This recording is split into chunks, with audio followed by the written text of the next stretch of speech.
నా ముందు పాట పాడిన ఆయన ఎందుకు ఆ పాట పాడారో తెలియదు, కానీ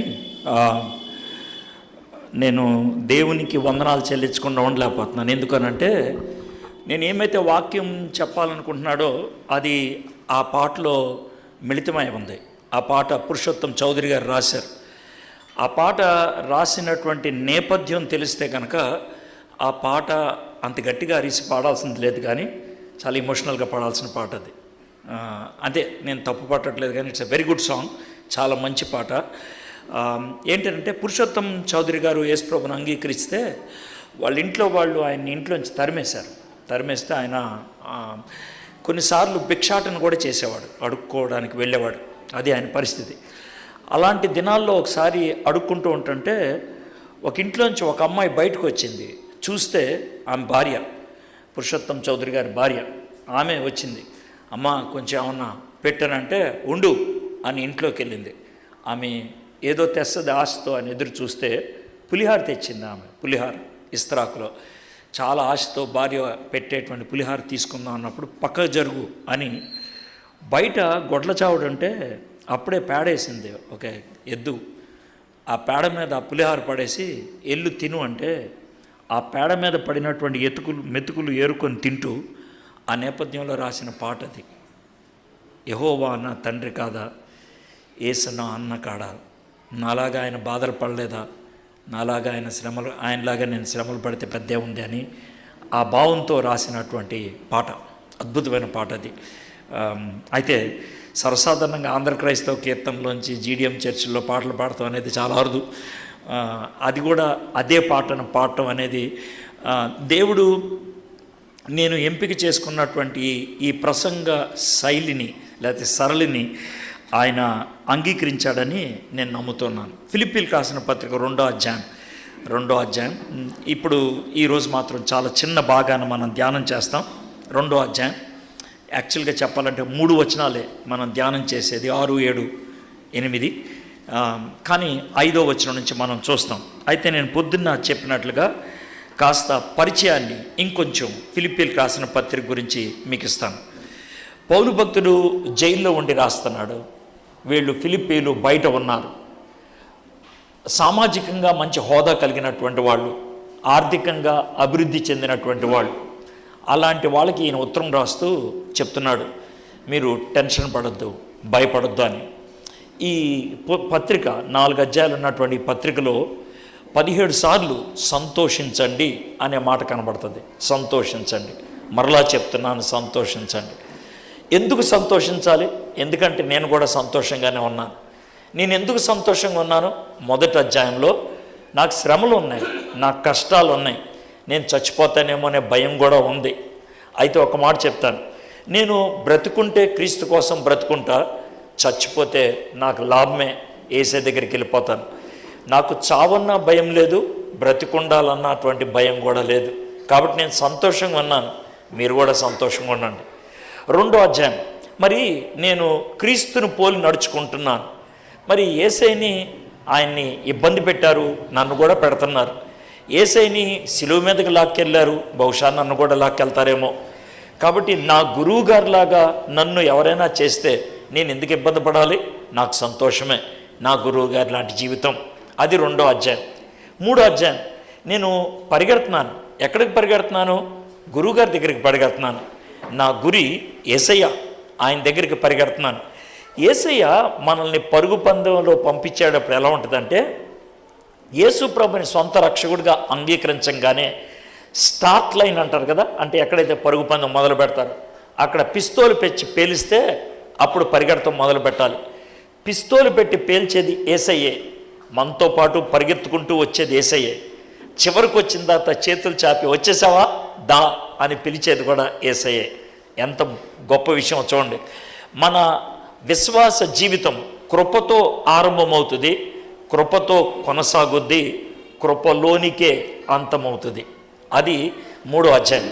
ఇక 4వ అధ్యాయంలో అవును నేను చేయాల్సింది చాలా ఉంది, చాలా రకాలైనటువంటి ఒడిదుడుకులు ఉన్నాయి, ఇబ్బందులు ఉన్నాయి, కానీ నన్ను బలపరచువాని యందు నేను సమస్తమును చేయగలుగుతాను. 4 అధ్యాయాలు 4 విషయాలు. 1వ అధ్యాయం, క్రీస్తే నా జీవం కాబట్టి నాకు భయం లేదు. 2వ అధ్యాయం, క్రీస్తే నా మాదిరి కాబట్టి ఆయన్నే వెంబడిస్తాను. మూడోది, క్రీస్తే నా గురి. నాలుగోది, క్రీస్తే నా బలం. అది ఈ ఫిలిప్పీలకు రాసిన పత్రిక మనం చూడగలుగుతాం. అయితే మొన్న ఈ మధ్యనే క్రిస్మస్ అయింది. మనకు బైబిల్లో 1189 అధ్యాయాలు ఉన్నాయి. ఈ 1189 అధ్యాయాల్లో 4 అధ్యాయాల్లో యేసు ప్రభువారు ఈ లోకములోకి ఎలా వచ్చారో రాశారు. అది మత్తయి 2 అధ్యాయాలు రాశాడు, లూకా గారు 2 అధ్యాయాలు రాశారు. ఈ 4 అధ్యాయాల్ని ఆధారం చేసుకొని మనం క్రిస్మస్ నాటకాలు వేస్తాం, క్రిస్మస్ వృత్తాంతాన్ని ఆలోచిస్తూ ఉంటాం. దాంట్లో ఎటువంటి తప్పు లేదు. అయితే ఈ 4 అధ్యాయాలు కాకుండా ఇంకొక 5 అధ్యాయాలు ఉన్నాయి. ఈ 5 అధ్యాయాల్లో యేసు ప్రభువారు ఎందుకు వచ్చాడు, ఆయన రావటం బట్టి ఏం చేశాడు అనేది చెప్పారు. మొదటిది యోహాను సువార్త 1వ అధ్యాయం, రెండోది యోహాను భక్తుడు రాసిన 1వ పత్రిక 1వ అధ్యాయం, మూడోది కొలసీలకు రాసిన పత్రిక 1వ అధ్యాయం, నాలుగోది ఫిలిప్పీలకు రాసిన పత్రిక 2వ అధ్యాయం, ఐదోది ప్రకటన గ్రంథం 1వ అధ్యాయం. ఈ 5 అధ్యాయాల్లో యేసు ప్రభువారు ఎందుకు వచ్చారో రాసుకుంటూ వచ్చారు. అయితే ఈరోజు మనము దీంట్లో 2వ అధ్యాయం ఫిలిప్పీలకు రాసిన పత్రిక 5వ వచనం నుంచి ఉన్నటువంటి భాగాన్ని మనము ధ్యానం చేద్దాం. క్రీస్తు యేసునకు కలిగిన ఈ మనసు మీరును కలిగి ఉండడి. ఈ సెంటెన్స్ చదవంగానే, ఈ వచనం చదవంగానే మనకి 2 రకాలైన ప్రశ్నలు వస్తాయి. మొదటి ప్రశ్న ఏంటి అని అంటే, యేసుక్రీస్తు మనసు మనకెలా తెలుసుద్దండి? మనకు తెలియదు. నా భార్య మనసే నాకు తెలియదు, నా భర్త మనసే నాకు తెలియదు, నా పిల్లల మనసే నాకు తెలియదు. అలాంటప్పుడు యేసయ్య మనసు నాకు ఎలా తెలుసుద్ది? నాకు తెలియదు. కాబట్టి ఇది నా వల్ల కాదు అని కొట్టుపడేయచ్చు. రెండోది, యేసు ప్రభులాగా జీవించడమా ఎవరి వల్ల అవుద్ది? అవదు. కాబట్టి ఇది నాకు కుదరదు. అయితే ఈ 2 ఆలోచనలు కూడా తప్పే. ఎందుకనంటే క్రీస్తు యేసు మనసు ఏంటో మనకు చెప్పడానికి ఒక ఆయన ఉన్నాడు. ఆయనే పరిశుద్ధాత్ముడు. పరిశుద్ధాత్ముడికి దేవుని మనసు తెలుసు. కాబట్టి మనము పరిశుద్ధాత్ముడి మీద ఆనుకుంటే, పరిశుద్ధాత్ముడిని ఆశ్రయిస్తే దేవుని మనస్సు ఏంటో మనకు బయలుపరుస్తాడు. క్రీస్తు మనస్సు ఏంటో మనకు బయలుపరుస్తాడు. కాబట్టి మొదటి దానికి జవాబు వచ్చింది. రెండోది, యేసు ప్రభువారు ఏమన్నారంటే, నాకు క్రీస్తు, పౌలు భక్తుడు ఏమన్నాడంటే, క్రీస్తు కలిగిన ఈ మనసు మీరు కలిగి ఉండడి అని ఆయన వదిలేలా. నేను ఆయన్ను అనుకరిస్తున్నాను, మీరు కూడా నాతో పాటు అనుకరించండి అనే మాట చెప్తున్నాడే. కాబట్టి సాధ్యం, పౌలుకి సాధ్యమైనప్పుడు మనకెందుకు సాధ్యం కాదు? సరే, 6, 7, 8 ఈ 3 వచనాల్లో ఇంతకీ యేసుక్రీస్తు వారి యొక్క మనస్సు ఏంటో మనం తెలుసుకోవడానికి ప్రయత్నం చేద్దాం. 6వ వచనం, ఆయన దేవుని స్వరూపం కలిగిన వాడై ఉండి దేవునితో సమానముగా ఉండుట విడిచిపెట్టకూడని భాగ్యమని ఎంచుకొనలేదు గాని, మనుష్యులు పోలికగా పుట్టి దాసుని స్వరూపమును ధరించుకొని తన్ను తానే రిక్తునిగా చేసుకొనెను. మరియు ఆయన ఆకారముందు మనుష్యుడిగా కనబడి మరణము పొందినంతగా, అనగా శిలువ మరణము పొందినంతగా విధేయత చూపిన వాడే తన్ను తాను తగ్గించుకొనెను. 6వ వచనంలో, ఆయన దేవుని స్వరూపము కలిగిన వాడై ఉండి దేవునితో సమానముగా ఉండుట విడిచిపెట్టకూడని భాగ్యమని ఎంచుకొనలేదు. కానీ యేసు ప్రభువారు దేవుడు. యేసు ప్రభువారి యొక్క జీవితం మరియమ్మ కడుపులో మొదలవలేదు. యేసు ప్రభువారి జీవితం క్రిస్మస్తో ఆరంభం అవ్వలేదు. యేసు ప్రభువారు నిరంతరం ఉండేవాడు. యేసు ప్రభువారు దేవుడు. దేవుడు అని అంటానికి, దేవుడికుండే ఒక్క లక్షణం చెప్పండి అని అంటే నేనేం చెప్తానంటే, దేవుడు అన్నవాడిని ఎవరు సృష్టించరు. దేవుడు అన్నవాడిని ఎవరు సృష్టించరు. దేవుణ్ణి ఎవరైనా సృష్టిస్తే ఆయన దేవుడు అవడు, సృష్టించిన వాడు దేవుడు అవుతాడు. మరి సృష్టించకపోతే ఎలా ఉంటాడండి? ఆయనకి ఆది అనేది లేదు, మొదలు. ఆయనకి అంతం, చివరు అనేది లేదు. యేసు ప్రభువారు ఆది అంతము లేనటువంటి వాడు. తండ్రి అయినటువంటి యెహోవా ఆది అంతము లేనటువంటి వాడు. పరిశుద్ధాత్ముడైనటువంటి దేవుడు ఆది అంతము లేనటువంటి దేవుడు. వీళ్ళు ముగ్గురు సమానమైన హోదా కలిగిన వాళ్ళు, సమానమైనటువంటి తత్వం కలిగినటువంటి వాళ్ళు. అది మనము నేర్చుకుంటాం. కంగారు పడకండి, నేను ఊరినే మీ ముందు ఒక మోడల్ చూపిద్దామని చేస్తాను. Okay right. ఇది ఒక కుర్చీ, ఇది ఇంకో కుర్చీ. కావాలని అలాంటిది ఇంకో మురికి తీసుకొచ్చా, ఎందుకంటే రెండు మురికి ఉంటే ఈజీగా అర్థమవుతుంది. Okay right. ఈ రెండు కుర్చీలు సమానం. ఈ రెండు కుర్చీలు సమానం అంటే అర్థం ఏంటనంటే, ఒకే కంపెనీ వాళ్ళు తయారు చేశారు, ఒకే రంగు, ఒకే పదార్థంతో తయారు చేశారు, ఒకే ఉద్దేశంతో తయారు చేశారు, ఒకే సైజుతో తయారు చేశారు. కాబట్టి ఈ రెండు ఒకటే అని మనం అంటాం. యేసు ప్రభువారు తండ్రితో సమానము అని అంటే కనుక, తండ్రికి ఏ లక్షణాలు ఉన్నాయో యేసు ప్రభువారు కూడా అవే లక్షణాలు ఉన్నాయి. ఏమి తారతమ్యం లేదు. తండ్రికి ఏమి లక్షణాలు ఉన్నాయో యేసు ప్రభువారికి కూడా అదే.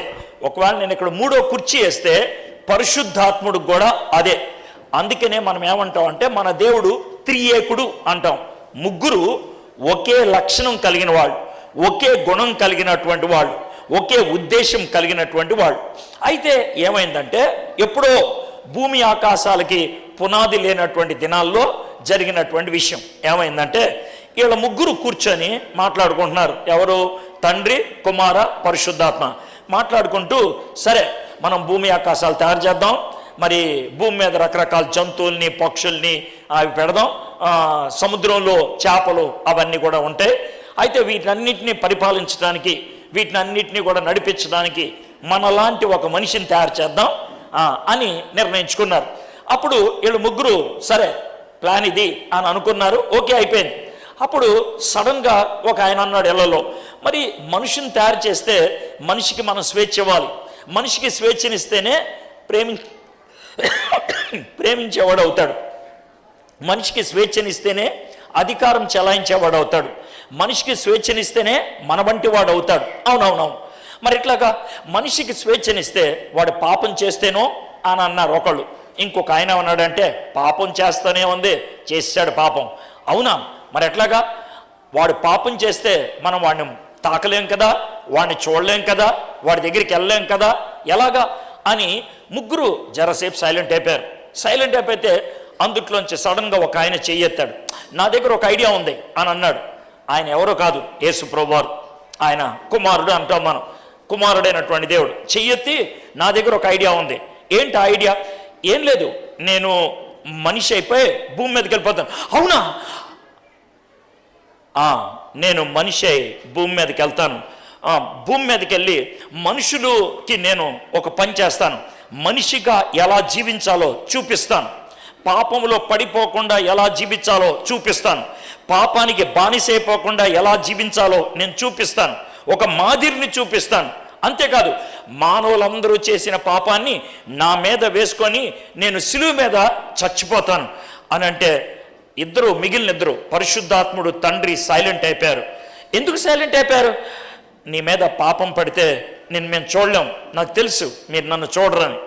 నీ మీద పాపం పడితే నీ దగ్గర నేను ఉండలేను, పరిశుద్ధాత్ముడు ఉంటాడు. అవును, నాకు తెలుసు. కానీ మానవుల్ని రక్షించుకోవాలంటే అదొకటే మార్గం. ఆయనంతటా ఆయన దిగి వెళ్ళటానికి ఇష్టపడ్డాడు. ఆయనంతటా ఆయనే దిగి వెళ్ళటానికి ఇష్టపడ్డాడు. తమ్ముడు, బ్లూ షర్ట్ ఆయన, నీ పేరేంటి? రాకేష్. ఓసారి రావా రాకేష్, ఇక్కడ కూర్చోవా? నేను ఒక ప్రశ్న అడుగుతాను, నువ్వు నిర్మోహమాటంగా ఫిల్టర్ లేకుండా జవాబు చెప్పాలి. ఓకే? నిన్ను అక్కడి నుంచి ఇక్కడ రమ్మని ఇక్కడ కూర్చోపెట్టాను వీళ్ళందరి ముందు, నీ ఫీలింగ్ ఎలా ఉందో చెప్ప? కొంచెం టెన్స్ ఫీల్ అయ్యింది. ఆ తర్వాత ఏం ఫీల్ ఏం ఫీలింగ్ లేదా? మనిషే కదా, స్టేజ్ మీద పిలిస్తే ఏం ఫీలింగ్ ఉండదా? కొంచెం టెన్స్ ఫీల్ అయ్యాను, బట్ అది అయిపోయింది ఉన్నారు కాబట్టి కూర్చున్నాను. అయిపోయింది. తర్వాత ఇప్పుడు ఎలా ఉంది? నార్మల్గానే సార్, ఏం ఫీలింగ్ లేదు. నేనేం చేయాలి నాకు? అడబో కూర్చో. హలో, ఇట్రా బాబు, అడిపో అని గట్టిగా అరిస్తే ఎలా ఉంది ఫీలింగ్? భయంగా అనిపించింది. భయంగా అనిపించా? Very good. నేను ఆ నాటకం వేసినట్లేసాను అంతే, ఆయనకి నాకేమి లేదు. అంటే చిన్న మాట, ఈ కుర్చీకి ఆ కుర్చీకి తేడా ఏమి లేదు, అందుకే ఆయన రమ్మన్నాను. ఈ కుర్చీకి ఆ కుర్చీకి ఏం తేడా లేదు. అక్కడి నుంచి ఇక్కడికి రమ్మంటే జనరల్గా ఎవరికైనా సరే బాగా అనిపిస్తుంది. స్టేజ్ మీదకి వస్తున్నాం కదా, ఎందుకంటే ఈ అయ్యగారులు అడిగితే తెలుస్తుంది. ఒకవేళ అక్కడ ఉన్న సేవకులు ఉన్నారనుకో, వాళ్ళని పిలవకపోతే మీకు తర్వాత వచ్చే ఇబ్బందులు మీకు తెలుసు కదా. ఎందుకంటే మమ్మల్ని ఎందుకు పిలవలేదు స్టేజ్ మీదగా, అదే కుర్చీ అక్కడ కూడా ఉండేది, పెద్ద తేడా ఏం లేదు. కానీ ఇక్కడికి వస్తే డిఫరెంట్. అదేవిధంగా ఇక్కడి నుంచి ఎవరన్నా అక్కడ పంపించారనుకోండి, బాధ ఉంటుంది, అవునా కదా, బాధ ఉంటుంది. యేసు ప్రభువారు ఇక్కడున్న కుర్చీ మీద నుంచి కిందన్న కుర్చీ మీదకి వెళ్ళి కూర్చున్నారు. ఎవరు పంపిలా ఆయన్ని, ఎవరు వెళ్ళమని చెప్పరా, ఆయనంతటా ఆయన స్వచ్ఛందంగా కిందకి వెళ్ళి కూర్చున్నాడు. ఆయన ఇష్టపూరితంగా వాలంటరీగా నేను వెళ్తా కిందకి, తగ్గించుకుంటా, నేను తండ్రితో సమాన ఉండుట ఆ భాగ్యము కాదనుకొని ఉండేవాడిని కాదు, వదిలేస్తాను నేను. 5-6 వచనం, ఆయన దేవుని స్వరూపం కలిగిన వాడై ఉండి దేవునితో సమానముగా ఉండుట విడిచిపెట్టకూడని భాగ్యమని ఎంచుకోను. దీన్ని నేను వదిలిపెట్టలేను, నా వల్ల కాదు అని అనలా. ఆయన స్వచ్ఛందంగా అతి కఠినమైనటువంటి ఒక నిర్ణయాన్ని తీసుకున్నాడు. ఏంటది? కిందకి రావడానికి. యేసు ప్రభు వారి గురించి చెప్తున్నాడు పౌలు భక్తుడు, క్రీస్తు యేసు కలిగిన మనస్సు మీరు కూడా కలిగి ఉండండి అని. ఆ మనస్సులో మొదటిగా ఆయన ఏం చెప్తున్నాడంటే, నువ్వు దేవుని బిడ్డవైతే విశ్వాసివి అయితే నీకున్నటువంటి ఆధిక్యత, నీకున్నటువంటి హోదా, నీకున్నటువంటి పరిస్థితి కాస్త పక్కకు పెట్టి కిందకెళ్ళటానికి నీకు ఇష్టమేనా? కాస్త పక్కకు పెట్టి ఇంకొక వ్యక్తిని చేరుకోవడానికి కిందకెళ్ళటం సాధ్యమేనా? ఇది మన ముందున్నటువంటి సవాల్. నేను మొన్న క్రిస్మస్ నెలలో 74 క్రిస్మస్ మీటింగులో మాట్లాడా. ఈ సంవత్సరం 2023లో 74 క్రిస్మస్ మీటింగులో మాట్లాడా. అయితే నేను ఒక 4-5 మెసేజ్లు ప్రిపేర్ అయ్యాను క్రిస్మస్కి. అక్కడ ఉన్నటువంటి ఆడియన్స్ని బట్టి ఏదో ఒక మెసేజ్ చెప్తా ఉన్నాను, అయిపోయింది. అయితే నా దగ్గర ఉన్నటువంటి 5 వర్తమానాలకి సూట్ కాని ఒక మీటింగ్కి పిలిచారు. ఆ మీటింగ్కి ఒప్పుకోవడానికే భయపడ్డాను. నేను మాట్లాడాలా, నేను మాట్లాడగలుగుతానా అని ప్రశ్నించుకున్నా. అన్న మీరు కొంచెం ఆలోచించి చెప్పండి అని టైం ఇచ్చారు. ఒక రోజు అయిన తర్వాత సరే మాట్లాడతానన్నాను. నేను 5ంటికి మాట్లాడాలి మీటింగ్లో. నేను పొద్దున్న ఆల్రెడీ ఒక మీటింగ్లో మాట్లాడా. అది పెద్ద పెద్ద ఆఫీసర్లు, ఎమ్మెల్యేలు వాళ్ళు ఉన్నారు. దానికి నేను పెద్ద భయపడ్డా. ఆ తర్వాత 3 గంటల నుంచి 5:30 దాకా 2:30 గంటలు చాలా టెన్షన్ పడ్డాను. నేను ఎవరితో మాట్లాడదలుచుకోవాలా, ఫోన్ ఆపేశాను, కూర్చున్నాను. నేను 5:30కి ఏం మాట్లాడాలి, 20 నిమిషాలు మాట్లాడాలంట, ఏం మాట్లాడాలి, ఎలా మాట్లాడాలి, చాలా టెన్షన్ పడ్డాను. చాలా. మీకు ఒక అనుమానం రావచ్చు, ఏంటి సార్ వాళ్ళు ఎవరు, ఆ మీటింగ్లో కూర్చున్న వాళ్ళు ఎవరని. విజయవాడ గాంధీనగర్లో ఒక కళ్యాణ మండపంలో నన్ను మీటింగ్ పిలిచారు. ఆ మీటింగ్కి 220 మంది అడుక్కునే వాళ్ళని తీసుకొచ్చారు. 220 మంది అడుక్కునే వాళ్ళని వాళ్ళు ఆటోల మీద తీసుకొచ్చి వాళ్ళకి అయితే ఫ్రూటీ కానీ లేకపోతే టీ కానీ 2 బిస్కెట్లు ఇచ్చి కూర్చోపెట్టారు. ఇప్పుడు వాక్యం చెప్తారు వినండి అని పాటలు పాడారు. ఆ వాక్యం అయిన తర్వాత మీకు దుప్పట్లు ఇస్తాం, టవల్ ఇస్తాం, సబ్బు ఇస్తాం, బ్రష్ ఇస్తాం, కొబ్బరి నూనె ఇస్తాం, ఆ తర్వాత భోజనం పెడతాం అని చెప్పారు. అయితే నాకున్నటువంటి ప్రశ్న ఏంటంటే, 20 నిమిషాలు వాళ్ళు కదలకుండా కూర్చోగలరా? 20 నిమిషాలు వాళ్ళకి అర్థమయ్యేటట్లు నేనేం చెప్పాలి? బహుశా మళ్ళీ ఇలాంటి వర్తమానం వాళ్ళ యొక్క లైఫ్లో వినరేమో. 20 నిమిషాల్లో దేవుని కార్యం వారి జీవితంలో జరగాలంటే ఏం చెప్పాలి, ఎలా చెప్పాలి? చాలా ఆలోచించా. నాకున్న థియాలజీ పక్కకు పెట్టా, నాకున్న తెలివితేటల పక్కకు పెట్టా, నాకున్నటువంటి వాక్ చాతుర్యాన్ని పక్కకు పెట్టా. ఆలోచిస్తూ ప్రభువా నేను ఏం మాట్లాడాలి, ఎలా మాట్లాడాలి అని ఆలోచిస్తున్నప్పుడు పరిశుద్ధాత్ముడు నాకు ఇచ్చినటువంటి తలంపు, నువ్వు ఉపయోగించే మొదటి పదం చాలా ప్రాముఖ్యమైనదిగా ఉండాలి. మొదటి పదం, ఆ పదం వాళ్ళని ఆకట్టుకోవాలి. నువ్వు మాట్లాడే మొదటి సెంటెన్స్ చాలా ప్రాముఖ్యమైనది. దానికోసం గంటసేపు ఆలోచించా, ఒక్క మాట కోసం. What word I should use, ఏ పదం మొదలు పెట్టాలి. ఇలా మొదలు పెడదామా వాళ్ళకి అర్థం కాదేమో, ఈ పదం మొదలు పెడదామా వాళ్ళకి అసలు తట్టుకోదేమో.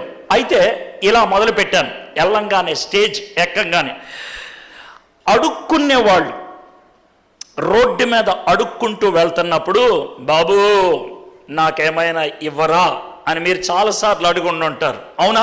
అవును సార్.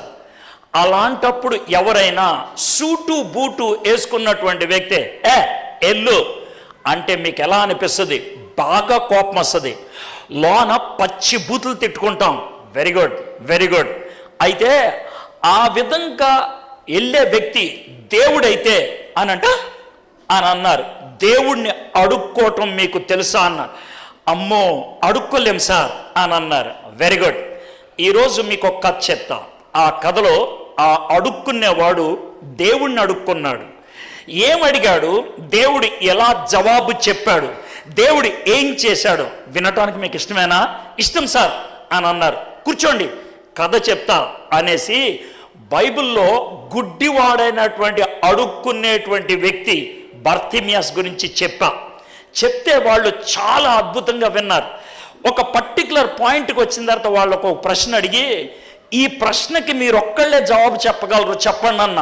ఏంటి అని అంటే, మీ దగ్గరుండే ఒకే ఒక ఆస్తి మీ దగ్గర ఉన్నటువంటి దుప్పటి, మీ దగ్గర ఉన్నటువంటి ఒకే ఒక ఆస్తి మీ చిప్ప. ఒకవేళ యేసు ప్రభు దగ్గరకు రావడానికి ఆ చిప్ప ఆ దుప్పటి వదిలేయాలంటే కష్టమా కాదా అన్న. చాలా కష్టం అన్నాడు. బర్తిమియాస్ ఆ రెండు వదిలేసేసే దగ్గరికి వెళ్ళాడు. అప్పుడు వాడికి కళ్ళు వచ్చాయి. ఈరోజు మీరు యేసే దగ్గరికి రావటానికి ఇష్టపడితే ఆయన వదిలిపెట్టే అవకాశం మీకు ఇస్తాడేమో. మీరు యేసే దగ్గరకు వస్తారంటే నేను చెప్పకుండానే 220 మంది లేచి నిలబడి ప్రార్థన చేయండి సార్ మాకని అన్నారు. ఇది ఆ స్థాయికి దిగటం అంటే, ఇది ఆ స్థాయికి దిగటం అని అంటే. మనము నాకున్నటువంటి వాక్చాతుర్యాన్ని చూపిస్తాను, లేకపోతే నాకున్నటువంటి థియాలజీని బోధిస్తాను అని కాదు, అవసరతను రీచ్ అవ్వగలిగి ఉండాలి. ప్రజలకు ఉన్నటువంటి స్థాయి అంటే వాళ్ళకి ఏం చెప్తే అర్థమవుతుంది, ఏం చెప్తే వాళ్ళ జీవితం బాగుపడుతుంది. యేసయ్య ఏమన్నాడంటే, ఎక్కడుండి కబుర్లాడితే పని అవదు, ఎక్కడో దూరాన్న కూర్చున్నావు, ఇక్కడ చిత్రాన్ని చూస్తున్నావు, తలరాతలు రాస్తున్నావు, గారడీ చేస్తున్నావు అని ఆల్రెడీ పాటలు పాడుతున్నారు. ఉన్నావా, అసలు ఉన్నావా, ఉంటే కళ్ళు మూసుకున్నావా అని పాటలు పాడుతున్నారు. అలాంటప్పుడు నేను చేయగలిగేది అక్కడికి వెళ్ళాలి. I should go there. మనము మనుషుల్ని రీచ్ అవ్వగలిగి ఉండాలి. సువార్త పరిచర్యలో ఒక వ్యక్తిని ప్రభువు దగ్గరికి నడిపించడానికి మనం కబడ్డీ ఆడకూడదు. కబడ్డీ తెలుసు కదా, కబడ్డీ కబడ్డీ కబడ్డీ అని వెళ్ళి తాకి లేకపోతే తాకపోతే మన పాయింట్ అయిపోతే అరుపు అయిపోతే వచ్చేస్తాం. సువార్త అలాంటిది కాదు, చెప్పి వచ్చేసేది కాదు, టచ్ చేసి వచ్చేసేది కాదు, అక్కడ ఉండిపోయేది. మనం ఉండటానికి ఇష్టపడాలి, వాళ్ళ యొక్క హృదయాన్ని తాకగలిగి ఉండాలి, వాళ్ళ స్థాయికి దిగగలిగి ఉండాలి. అయితే మీకు మాట చెప్పమంటారా, నేను ఈ విధంగా చెప్పి చాలా సంతోషంగా, అబ్బా 20 నిమిషాలు వీళ్ళు విన్నారు, చివరికి వీళ్ళు లేచి ప్రార్థన చేశారు అని చెప్పి ఆ కళ్యాణ మండపంలోంచి బయటకు వస్తూ ఉంటే నన్ను నీరు గార్చే ప్రశ్న ఒక అతను అడిగాడు. ఏమన్నా తెలుసా, ఆయన గుమ్మం దగ్గరికి వెళ్ళినప్పుడు నేను ఇలా ఆయన షేక్ హ్యాండ్ ఇస్తే షేక్ హ్యాండ్ ఇచ్చేంత దగ్గరకు లాక్కున్నాను. నన్ను ఆ చెయ్యి పెట్టి కొంచెం దగ్గరికి లాగాడు. కొంచెం పెద్దోడు నాకంటే వయసుకి, బాగా చదువుకున్నవాడు అనుకుంటా. ఆయన ఏమన్నాడు తెలుసా, తమ్ముడు వీళ్ళకి సువార్త చెప్పి టైం వేస్ట్ చేసావేమో, నువ్వు ఇక్కడికి రావాల్సిన అవసరం ఉందా అన్నాడు. నాకంటే చిన్నోడైతే గోబ పగలగొట్టాలనిపించింది నాకు. ఎందుకనంటే అదే మాట యేసై అంటే ఏమై ఉండేది మనకి, అదే మాట యేసై ఉంటే ఏమై ఉండేది మనకి. సువార్తకి పెద్ద చిన్న, ఆడ మొగ, గొప్ప పేద అనేటువంటి తారతమ్యం లేదు. ఎప్పుడైతే ఆ తారతమ్యం ఆలోచించావో, నా స్థాయి కాదు, నా హోదా కాదు, నా లెవెల్ కాదు అని అనుకున్నావో, నువ్వు క్రీస్తు యేసు మనసు కలిగిన వ్యక్తివి కావు. You don't have the mind of Christ. క్రీస్తు యేసుకు కలిగిన ఈ మనసు నీకు కలిగి ఉండాలి. ఆయన దిగి రావడానికి ఇష్టపడ్డాడు. దిగి రావడానికి ఆయన ఏం చేశాడు చూద్దాం. మనుషుల పోలికగా పుట్టి దాసుని స్వరూపమును ధరించుకొని తన్ను తానే రిక్తునిగా చేసుకున్నాను. 3 పనులు చేశాడంట. మనుషుల పోలికగా పుట్టి. జాగ్రత్త వినండి, మనుషుల పోలికగా పుట్టి అన్న దానికి మీకు అర్థం చెప్తాను. యోహాను సువార్త 1వ అధ్యాయం తీయండి, మీకు అర్థమవుతుంది. ఆది యందు వాక్యం ఉండెను, వాక్యము దేవుని యొద్ద ఉండెను, వాక్యము దేవుడై ఉండెను. అంటే ఇక్కడ యేసు ప్రభుని అలంకారప్రాయంగా వాక్యంతో పోల్చాడు. వర్డ్, వాక్యంతో పోల్చాడు. వర్డ్, వాక్యము అనేది దేంట్లోంచి వస్తుంది? నువ్వు బాగున్నావా? నేను బాగున్నాను. నువ్వు అన్నం తిన్నావా? అన్నం తిన్నాను. ఎక్కడికి వెళ్ళి వస్తున్నావు? చర్చికి వెళ్ళి వస్తున్నాను. ఇది మాట, ఇది మాట. ఈ మాట సరి అయింది అని ఎప్పుడు అంటాం? బాబు బాగున్నావా? ఇప్పుడే అన్నం తినేస్తున్నా. ఎక్కడికి వెళ్ళి వస్తున్నావు? నా పేరు ఎడ్వర్డ్ విలియమ్స్. నీ భార్య పేరేంటి? నాకు 3 పిల్లలు. ఏంట్రా ఇది ఎలా మాట్లాడు? వీడికి చెముట, వీడికి మెంట్ల. నేను అడిగే ప్రశ్న ఏంటి, వీడు చెప్పే జవాబు ఏంటి అని అంటాం. అంటే నీ నోటెమ్మట వచ్చేటువంటి సరి అయిన మాట దేంట్లోంచి రావాలి? ఆలోచనలోంచి రావాలి. వీడికి బుర్ర లేదా, వీడికి మెంటలా అని అంటామే. కాబట్టి ఆది యందు వాక్యం ఉన్నదంటే ఆది యందు ఆలోచన ఉన్నది అని అర్థం. ఆలోచన పనిచేయాలంటే ఒక బుర్ర పనిచేయాలి. బుర్ర పనిచేయాలంటే ఒక వ్యక్తి ఉండాలి. ఆ వ్యక్తి యేసు. ఆ వ్యక్తి తండ్రి దగ్గర ఉన్నాడు. ఆ వ్యక్తి దేవుడై ఉన్నాడు. ఇది మొదటి వచనం. ఇప్పుడు 14వ వచనం రండి. ఈ 14వ వచనం, ఆ వాక్యమే, ఆ వాక్యమే, ఆ వాక్యమే, ఆ వాక్యమే. ఏసారి నీకు వినబడతలేదా? 3 సార్లు అనిపించావంటే మీరు అనే మాట మీరు ఒకసారి ఆలోచిస్తారండి. శరీరధారి అయి అంటే ఏంటి తెలుసా? శరీరాన్ని ధరించుకొని వచ్చాడు. That's all. నేను ఇప్పుడు షర్ట్ వేసుకున్నాను, నాకు లెవెల్ ఉంటుంది. దీని మీద ఇంకో కోట్ వేస్తే లెవెల్ మారుతుంది, అంతే కదా? ఎందుకంటే కోట్ వేసుకొని వస్తే, నేను షర్ట్ ఇప్పేస్తే కనుక ఇంకో లెవెల్ ఉంటుంది. ఏమో రైట్? కాబట్టి నేను ధరించుకున్న దాన్ని బట్టి నాకు ఐడెంటిటీ ఇస్తారు. మీ ఇంట్లో చిన్న పాప ఉందనుకుందాం, 6 ఏళ్ల పాప, 7 ఏళ్ల పాప. ఎవరో తలుపు కొట్టారు. తలుపు కొడితే ఎవరు వచ్చారో చూడు అని అన్నారు. మీ పాప వెళ్ళి తలుపు తీసింది. అవతల చిరిగిపోయిన బనీను వేసుకొని, నిక్కర్ ఒకటి వేసుకొని ఎలా నుంచున్నాడు. మీ పాప ఏమని చెప్పుద్దో తెలుసా? చాలా మర్యాదపూర్వకంగా, కాన్వెంట్లో నేర్చుకున్నటువంటి భాష ప్రకారం, మమ్మీ ఎవరో బెగ్గరంకులు వచ్చాడు అని అంటది. అది ఆవిడనే మాట. ఎందుకనంటే అతను వేసుకున్నటువంటి చిరిగిపోయిన బనీను, నిక్కరు నీకు ఎలాంటి ఐడెంటిటీని ఇచ్చింది తెలుసా? Beggar, beggar. వాడే కోటేని వేసుకొని వస్తే ఎవరో అంకుల్ వచ్చాడు. అంకుల్, దానికి ముందు ఇంకేం ఐడెంటిటీ? అంకుల్ వచ్చాడు అంటారు కదా. యేసు ప్రభు వారు పరలోకం నుంచి కిందకు వచ్చినప్పుడు పైన మానవుని యొక్క స్వరూపాన్ని ధరించుకొని వచ్చాడు. అందుకే ఇక్కడ ఉపయోగించిన మాట ఏంటంటే మనుష్యుల పోలికగా పుట్టి. ఇప్పుడు విషయం చెప్తున్నాను. నేను షర్ట్ వేసుకున్నా, కోట్ వేసుకున్నా, ఓవర్ కోట్ వేసుకున్నా, లోన నేనే. మళ్ళీ అర్థమైంది కదా? నేను షర్ట్ వేసుకున్నా, కోట్ వేసుకున్నా, ఓవర్ కోట్ వేసుకున్నా, నేనే. దాంట్లో ఎటువంటి అనుమానం లేదు. అదేవిధంగా యేసయ్య దేవుడే, కానీ బయట మాత్రం మనిషి రూపాన్ని ధరించుకున్నాడు.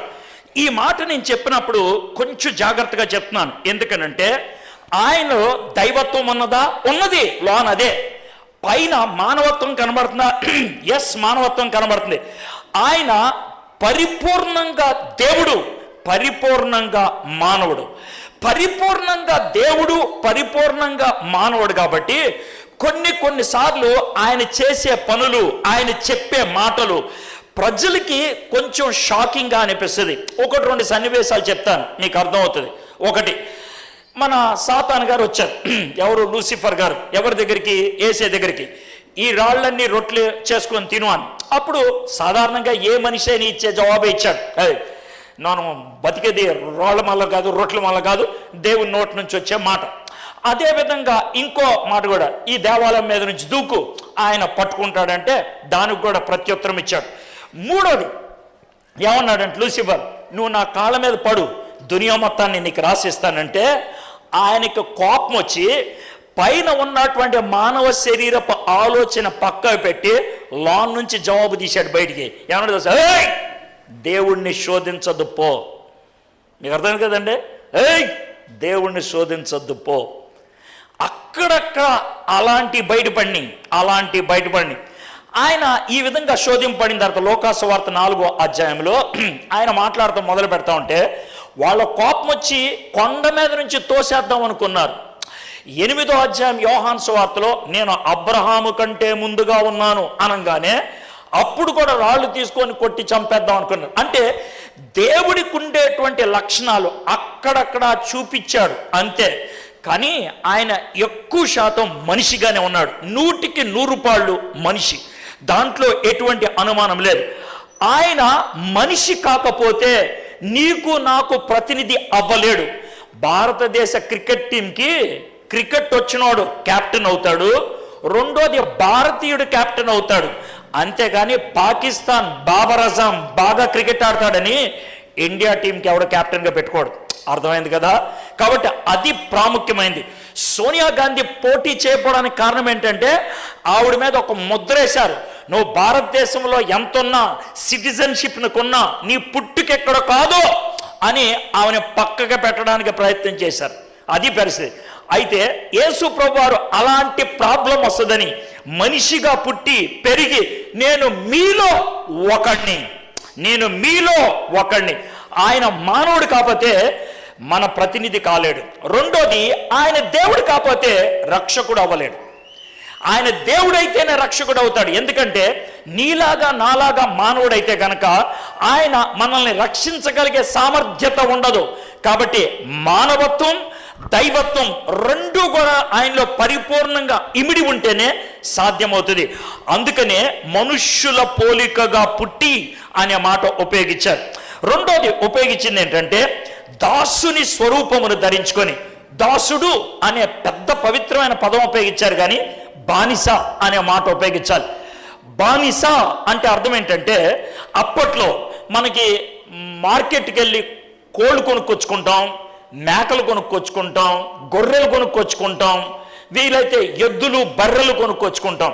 అదేవిధంగా అప్పట్లో మనుషులను కొనుక్కొచ్చేవాడు. ఒక వ్యక్తి బానిసగా అమ్ముడు పోవాలంటే జరిగే ప్రక్రియ చాలా ఘోరంగా ఉంటుంది. ఆ వ్యక్తిని బట్టలన్నీ ఇప్పేసి అక్కడ పెడతారు. బట్టలన్నీ ఇప్పేసి వస్తారు, చూస్తూ ఉంటారు. ఇటు బాగున్నాడు, ఇట్రా సరే ఇట్రా, నోరు తెరువా సరే, ఇటు చూపించు కొంచెం అక్కడ దాకా వెళ్ళరా, ఇట్రా ఇటు బాగున్నాడు, ఎంత ఇటు రేట్ ఎంత. అది పరిస్థితి. బట్టలన్నీ ఎందుకు ఇప్పేయాలి సార్ అని అంటే ఎక్కడైనా ఇటు గజ్జుందేమో మనకు తెలియదుగా. గజ్జున్న వాడిని ఇంట్లోకి తీసుకెళ్తే ఏమవుద్ది? ఇంట్లో ఉన్న వాళ్ళందరికీ గజ్జు వస్తుంది. అందుకని బట్టలను ఓడబీకేసి చెక్ చేసి అప్పుడు తీసుకెళ్తారు. యేసు ప్రభువారు ఆ విధంగా దాసుడైపోయాడు. అంటే మీరు ఏమైనా సరే చేయండి, నాకేం పర్లేదు అన్నట్లు సమస్తాన్ని అప్పగిచ్చేసి ఆయన వచ్చాడు. ఆ తర్వాత ఇంటి దగ్గరికి రాగానే ఇంటి గుమ్మం ఉంటుంది కదా, ఆ గుమ్మం మీద ఈ చెవిని పెట్టి వాళ్ళ దగ్గర ఉన్నటువంటి బాణంతో పొడుస్తారు. ఎందుకనంటే వీడు నావాడు, ఇదిగో ఈ మచ్చ ఉంది కదా, ఇదిగో ఈ గుర్తుంది కదా, దీన్ని బట్టి చెప్తున్నా వీడు నావాడు. యేసు ప్రభు వారు ఆ విధంగా దాసుడైపోవడానికి ఇష్టపడ్డారు. ఎవరికి? తండ్రికి. అంటే తప్పిపోయిన కుమారుడు చేత చూపిస్తాను, రివర్స్లో చూపిస్తాను మీకు చూడండి. తప్పిపోయిన కుమారుడు ఇంట్లోంచి బయటికి వెళ్తూ నిన్ను తండ్రి అని పిలవటం వేస్ట్, నీ కొడుకుని అనిపించుకోవడం నాకు ఇష్టం లేదు అని పోయాడు. యేసు ప్రభు వారు తండ్రి నువ్వు నా తండ్రివే, కానీ లోకాన్ని రక్షించడానికి నేను నీ దాసుడిని అవుతాను. రివర్స్ చూసారా? వాడు చివరికి పంది పొట్టు తినే పరిస్థితికి వచ్చినప్పుడు వెనక్కి వచ్చాడు. యేసు ప్రభు మానవుల పాపాలన్నీ మీదేసుకొని తండ్రి చేత తల తిప్పించుకొని అప్పుడు వెనక్కి వచ్చాడు. తప్పిపోయిన కుమారుడికి కంప్లీట్గా రివర్స్, ఆయన దాసుడు అవ్వడానికి ఇష్టపడ్డాడు. ఇక మూడోది చూసినట్లయితే రిక్తునిగా, తన్ను తానే రిక్తునిగా చేసుకున్నాడు. నేను ముగ్గురు గురించి చెప్తాను. ఒకళ్ళేమో ఒక విధంగా ధన్యత కలిగిన వాడు, ధన్యత అంటే చక్కగా అన్ని చేయగలిగేటువంటి వాడు. రెండో వాళ్ళు ఎవరంటే దీనులు, అంటే ఏమీ లేనివాడు. మూడో వాడు ఎవడంటే దరిద్రుడు. జాగ్రత్త వినండి. ధన్యుడు అంటే వర్షం వస్తున్నప్పుడు గొడిగేసుకొని వెళ్ళిపోయేవాడు, వాడు ధన్యుడు. వర్షం వస్తుంది గొడుగు వాడిని వర్షం తడపకుండా చేస్తుంది. దీనుడు అంటే వర్షం వస్తుంది, గొడుగు లేదు, తడుచుకుంటూ వెళ్ళిపోతున్నాడు, ఆడు దీనుడు. దరిద్రుడు అంటే వర్షం వస్తుంది, గొడుగు సంకలో పెట్టుకొని తడుచుకుంటూ వెళ్ళిపోయాడు.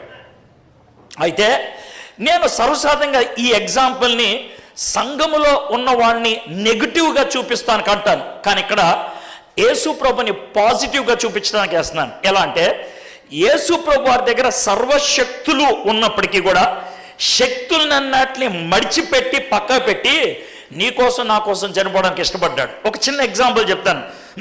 గెత్సెమనే తోటలో యేసు ప్రభుని పట్టుకోవడానికి వచ్చారు. పేతురు చాలా ఉక్రోషంతో ఆ శత్రు వరలో ఉన్న కత్తె తీసుకొని వాడి చెవి నరికేశాడు.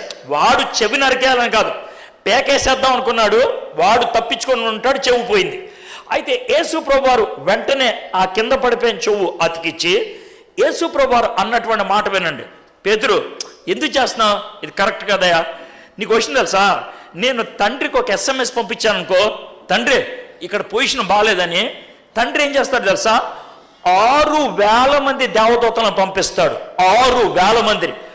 ఒక్క దేవదూత, నీకు గుర్తుందా, సెనాక్రేబ్ వచ్చినప్పుడు హిజ్కియా కాలంలో ఒక్క దేవదూత వెళ్ళి 1,85,000 మందిని చంపేశాడు. ఒక్క దేవదూత వెళ్ళి 1,85,000 మందిని చంపేస్తే 6,000 మంది దేవదూతలు వెళ్తే భూమి మీద ఎవడన్నా బతుకుంటాడా? ఉండడు. మొత్తం అందరినీ సింగిల్గా చంపుకుంటూ వెళ్ళిపోగలడు తండ్రి, నన్ను ఒక్కడిని రక్షించడానికి. అయితే నేను రక్షించబడటానికి రాలా, రక్షించటానికి వచ్చాను.